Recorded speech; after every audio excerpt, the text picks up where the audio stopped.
मां महेश पी आहूजा राष्ट्रीय सिंधी समाज अॼु साईं सां गॾु हिते बीठो आहियां ऐं अॻेवान बि कुझु आहिनि। हिकु नंढी मीटिंग कॉन्फ्रेंस थी वई, हिकु भेण खे बि अॼु सिलेक्ट कयो वियो, अनेक भाउर मुंहिंजा सिलेक्ट थी चुका आहिनि सिंधी समाज जे अॻेवान में। दादा, जामनगर जे अंदरि तव्हांजो को सिंधी लीडर आहे या न? मूंखे हा या न जवाबु ॾियो। कहिड़ा लीडर अथव? परमानंद खट्टर। उन्हनि छा कयो? कुझु बि न। छाजे लाइ न कई? बराबरि आहे, हा बराबरि आहे। छाजे लाइ न कई?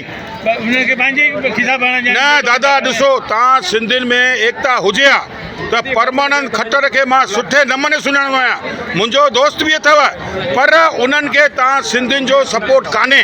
असांजे सिंधियुनि में एकता कान्हे। असांजूं न्याणियूं अॼु बि घर वेठियूं आहिनि, असांजा स्कूल बंदि थी चुका आहिनि, असांजी जेकी देवनागरी लिपि आहे उहा नष्ट थी चुकी आहे। देवनागरी, अरबी सिंधी स्कूल कान अथव त असांजा ॿार पढ़ंदा किथे? छा जामनगर में तव्हांजा स्कूल सिंधी आहिनि? बंदि थी विया आहिनि। तव्हांजा किताब सिंधी आहिनि? कोन्हनि। न आहिनि। तव्हांजा सिंधी किताब बि कान्हनि, तव्हांजा सिंधी स्कूल बि कान्हनि, त परमानंद खट्टर छा कंदो? ॿुधो दादा, इन विषय में परमानंद खट्टर खां सवाइ छा तव्हां समाज जो कमु जामनगर में कंदा? ॾिसो, मुंहिंजी वॾी टीम अथव, मां भारत में आहियां। मां भारत में सिंधी समाज हींअर शिरडी में मां प्रोग्राम करे चुको आहियां। जयपुर, जोधपुर, बीकानेर, अजमेर, ब्यावर, केशोद, माणवंदर, इन पासे मां वञी चुको आहियां। मुंहिंजी ऑल इंडिया रेडियो जी ऑफिस बि अथव राजकोट में, भुज में, हर जॻह ते। त जेकॾहिं तव्हां केरु, तव्हांजो नालो? मुंहिंजो नालो विशनदास ठावरदास नियालानी। तव्हांजो मोबाइल नंबर? 94 61 25 45। तव्हां गुजरातीअ में छो ॻाल्हाए रहिया आहियो सिंधी थी करे? न, मूंखे ऑब्जेक्शन आहे, मूंखे ऑब्जेक्शन तव्हांजे मथां आहे।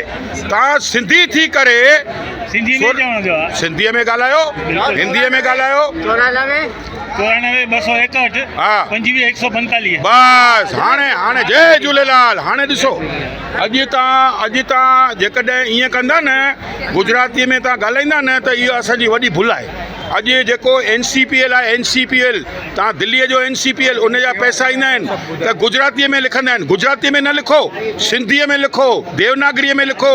तव्हां उन्हनि खे सिंधी ॻाल्हायो। पाण सभु सिंधी हिकिड़ा ई आहियूं, पाण उत्तरादी दक्षिणवादी जेके बि आहियूं न, सभु हिकिड़ा आहियूं दादा।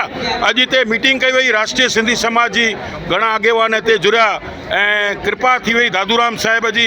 इन मौक़े ते सॼो सौराष्ट्र हिते गॾु थियो आहे ऐं असांखे ॾाढी ख़ुशी आहे। जामनगर बि मां तव्हांखे ॾेई रहियो आहियां, तव्हांखे जामनगर संभाले वठो दादा। धन्यवाद, मां तव्हां सां गॾु आहियां।